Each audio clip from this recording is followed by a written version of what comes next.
socialiste et apparenté, Madame Sylvie Tolmont. Merci, Monsieur le Président, Monsieur le rapporteur, chers collègues.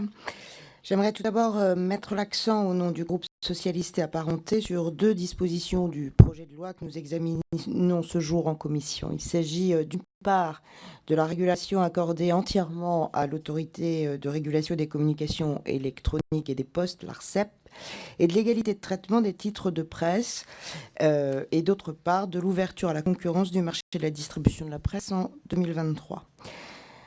La désignation de l'ARCEP comme régulateur unique en remplacement du Conseil supérieur des messageries de la presse et de l'autorité de régulation de distribution de la presse nous paraît tout à fait préoccupante. Les missions de cette autorité correspondent à une analyse du marché, par conséquent à un raisonnement économique et financier qui ne permet pas de garantir que l'objectif constitutionnel de maintien du pluralisme de la presse soit mis au premier plan.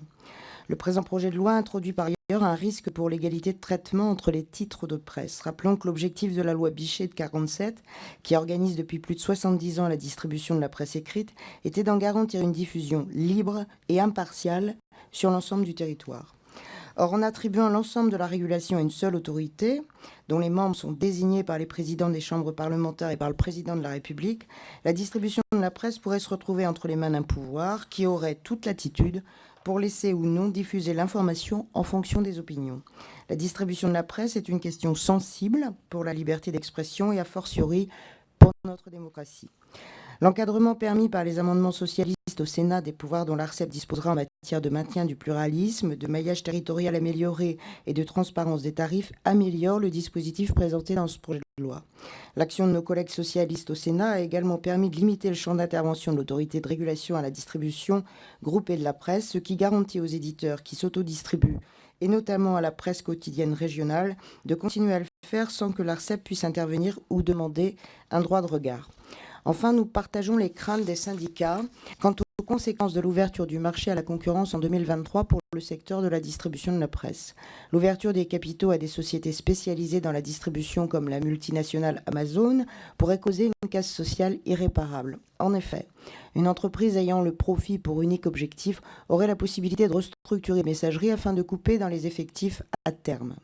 En tout état de cause, une intervention était nécessaire face à la disparition de près de 800 points de vente de presse par an, disparition en partie liée à la chute des ventes de la presse papier au profit des éditions numériques en hausse significative.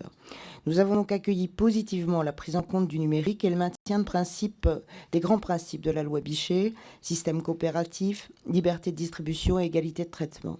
La fin du système hérité de 1947 qui permettait aux éditeurs de presse d'être à la fois actionnaires et clients des messageries, entraînant des conflits d'intérêts, est une mesure bienvenue.